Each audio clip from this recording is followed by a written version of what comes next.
Catatan sejarah tanggal 10 Februari di Sumatera Barat.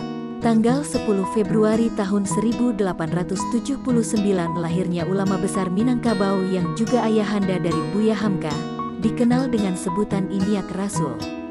Dr. Haji Abdul Karim Amrullah merupakan pendiri Sumatera Tawalib, sekolah Islam modern pertama di Indonesia.